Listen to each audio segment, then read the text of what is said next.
1 مہینہ اور 10 دن یہ طویل یہ جنگ تھی تقریباً، اور اس میں ایران، امریکہ اور اسرائیل یہ یہاں پر اٹیک اور ڈیفنس کا سلسلہ چل رہا تھا. پاکستان سفارتکاری میں مصروف تھا، لیکن ایک چوتھا ملک بھی تھا، بھارت، جس کو نہ کسی نے پوچھا نہ کسی نے گھاس ڈالی. اور وہ بھارت جو کہ اپنے آپ کو خطے کا تھانے دار سمجھتا تھا، آج وہاں پر صفِ ماتم بچھا ہوا ہے. جس طرح کہ بھی آپ نے بھی ذکر کیا کہ تاریخ میں جب بھی ذکر ہوگا تو اسلام آباد اکارڈز کے نام سے ذکر ہوگا. کتنی بڑی سکی ہے یہ بھارت کے لیے سر، کیونکہ وہاں کا ہم دیکھ رہے ہیں جو گودی میڈیا ہے وہ تو بڑا ایکٹیو ہے، اور وہ اب بلکہ مودی کو ہی سیلف کرٹیسائز کر رہا ہے. نہ کسی نے پوچھا بھارت کو، نہ کسی نے کسی میڈیشن کی بات میں بٹھایا. تو کتنی بڑی سکی ہے بھارت کے لیے؟ دیکھیے، میں تو سمجھتا ہوں کہ اس پورے معاملے میں بھارت قابل توجہ نہیں ہے، اگرچہ وہ جو ہے شور اور واویلا کرتا رہا ہے اس سلسلے میں. اور اس میں جو ہے ہم کچھ کہیں نہ کہیں، اس کے جو بھی ریمارکس تھے یا جو رد عمل تھا یا جو ان کے ہاں بحث و تمہیز ہو رہی تھی، وہ اعتراف شکست تھا.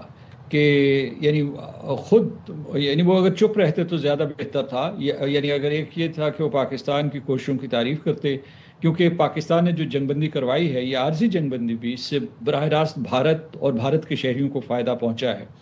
تو وہ اگر عقل سے کام لیتے، دانش کا مظاہرہ کرتے، تو اس قسم کے ریمارکس نہ کرتے، اس قسم کی کم ظرفی کا مظاہرہ نہ کرتے. لیکن بھارت میں بھی ایک طرف جو ہے بی جے پی اور راشٹریہ سوائم سیوک سنگھ کے پالے ہوئے لوگ ہیں جو انتہا پسند ہیں، جو پاکستان سے نفرت کرتے ہیں. لیکن بھارت کی سول سوسائٹی سے بہت سی آوازیں اٹھی ہیں جنہوں نے پاکستان کی بڑی تعریف کی ہے.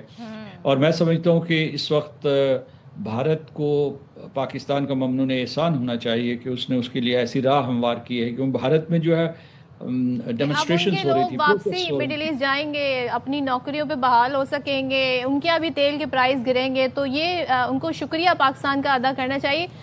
تھوڑا سا کیونکہ ظاہر ہے ہم جس طریقے سے بھارتی میڈیا کو دیکھتے ہیں، ان کے تھرو ان کی گورنمنٹ کا نیریٹو ہمارے سامنے آتا ہے. میں تھوڑی پریشان تھی کہ چیک تو کیا جائے آخر ان کے حالات کیا ہیں، کوئی مطلب بے ہوش تو نہیں ہو گیا ہے ساری صورتحال میں. ایسی عذر مذاق کہہ رہی ہوں جس طریقے کے کرتے ہیں.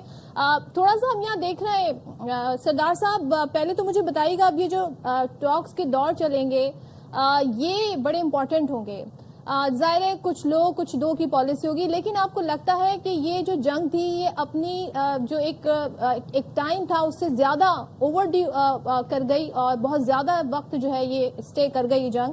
ڈونلڈ ٹرمپ کے بیانات جو ہیں وہ ایسے ہو گئے کہ اس سے واپسی ان کے لیے ممکن نہیں ہو گئی، تو ان کے لیے اس سے بہتر سیف ایگزٹ کچھ ہو نہیں سکتا تھا. آج وہ یہ دعویٰ کر رہے ہیں کہ جناب ریسٹرین کا مظاہرہ ہم کر رہے ہیں، ہم یہ چاہتے ہیں ہماری بھی ڈیمانڈز پوری ہوں. ایکچولی میں امریکہ کی ڈیمانڈز اس وقت ہیں کیا ایران سے؟ اگر ہم اس اسٹیج پہ بات کر رہے ہیں جنگ بندی پر، کیا چاہتا ہے امریکہ اس وقت ایران سے؟ ان کی ڈیمانڈز جو ہیں 3 مستقل ہیں، اور باقی جو ہیں وہ جو ہے بدلتی رہی ہیں. مثال کے طور پر شروع میں انہوں نے کہا تھا کہ ریژیم چینج ہونی چاہیے. صدر ٹرمپ اب یہ کہتے ہیں کہ ریژیم چینج ہو گئی ہے. ان کا یہ بھی تھا کچھ اور جو تھے کہ وہ کہہ رہے تھے کہ جو ایران ہے وہ دہشت گردی کرواتا ہے، اس کے کوئی ثبوت موجود نہیں تھے. یعنی مطلب ہے کہ امریکہ کے خلاف جو ہے اس کی دہشت گردی، ان کے پاس کچھ اس قسم کے ماضی کے شواہد موجود ہیں.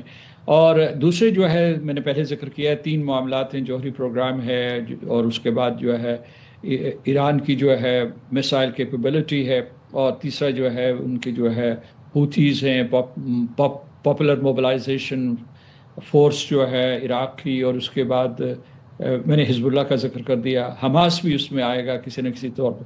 تو یہ کہ ان کے ساتھ جو ہے یا ایران قطع تعلق کرے یا اس کے علاوہ جو ہے وہ کسی طریقے سے ان کو ختم کر دیا جائے. لیکن یہ جو ہے یہ اصل میں اسرائیل کی ڈیمانڈس ہے، یہ امریکہ کی ڈیمانڈس نہیں ہے. ہم سب کو معلوم ہے کہ اسرائیل زبردستی امریکہ کو اور خاص طور سے صدر ٹرمپ کو کھینچ کر اس جنگ میں لایا تھا. یہ امریکہ کی جنگ نہیں تھی، اور اس سے امریکہ کو بہت نقصان ہوا. ہر روز جو ہے ایک اندازے کے مطابق وہ $1 بلین خرچ کر رہے تھے، اور یہ ان کو جنگ بہت مہنگی پڑ رہی تھی. آپ نے جو ایک آبزرویشن کی کہ جناب یہ جنگ جو ہے طویل مدت کے لیے ہوئی، میں آپ کو بتاتا ہوں کہ یہ ایک بہت بڑا خطرہ ٹل گیا. اور تاریخی طور پر پاکستان کا ساری دنیا کو احسان مند ہونا چاہیے کہ جب جنگیں شروع ہوتی ہیں تو محدود مقاصد کے لیے شروع ہوتی ہیں، جیسے مثال کے طور پر امریکہ نے شروع کی تھی. ایک دفعہ وہ شروع ہو جائیں تو وہ پھیلتی چلی جاتی ہیں. بالکل ایسے ہی. جو اسی طریقے سے پہلی جنگ عظیم شروع ہوئی تھی، اسی طریقے سے دوسری جنگ عظیم شروع ہوئی تھی، اسی طریقے سے جو ہے افغانستان میں امریکی صرف ایک آپریشن کے لیے آئے تھے اور پھر 20 سال کے بعد یہاں سے گئے ہیں. تو یہ تو پاکستان نے مداخلت کی، پاکستان نے ثالثی کی اور اس کے بعد جنگ کو اس تھوڑی مدت کے بعد جو ہے رکوا دیا. ورنہ یہ ہو رہا تھا کہ ابھی جو ہے پورے کی پوری دنیا اس کی لپیٹ میں آ رہی تھی. ابھی جو جنگ کی صورتحال تھی اس میں پہلے ہی 3 بر اعظم شامل ہو چکے تھے، یعنی مطلب ایشیا اور امریکہ، اور اس کے بعد جو ہے یورپ کے بہت سے ممالک اس میں شامل ہو رہے تھے. مثلا یوکرین کے زیلنسکی باقاعدہ جو ہے یہاں معاہدے کرتے پھر رہے تھے خلیجی ریاستوں میں، اور خلیجی ریاستوں کی تباہی و بربادی ہو رہی تھی، وہ پاکستان نے روکی. کیونکہ یہ جو خلیجی ریاستیں اور ایران ہے، یہ امت مسلمہ کے مسلمان جو یہ جو پورے ڈویژن ہو ممالک سکتا تھا یہ پاکستان نے روکا ہے، یہ بڑی بات ہے. اور یہی اسرائیل کی کوشش تھی کہ مسلم ممالک کے اندر جو ہے وہ تقسیم ہو جائے اور وہ آپس میں لڑنا شروع ہو جائیں، بیٹھ کر پھر اسرائیل اور امریکہ تماشا دیکھیں. تھینک یو سو مچ سردار مسعود صاحب، میں آپ نے ہمیں ساری سی چیزیں سمجھائی ہیں.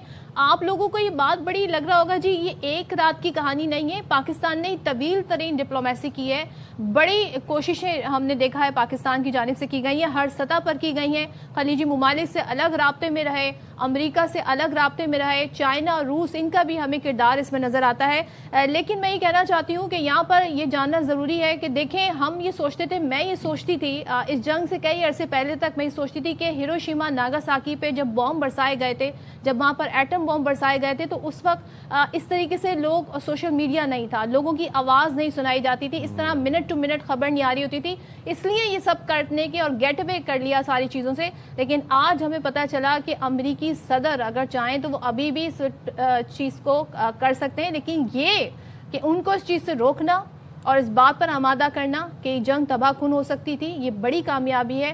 اس کے لیے پاکستان نے جو رول پلے کیا، اور ہم اللہ تعالیٰ کے سربت سجود شکر گزار ہیں کہ ہمیں یہ ایک بار پھر اعزاز حاصل ہوا.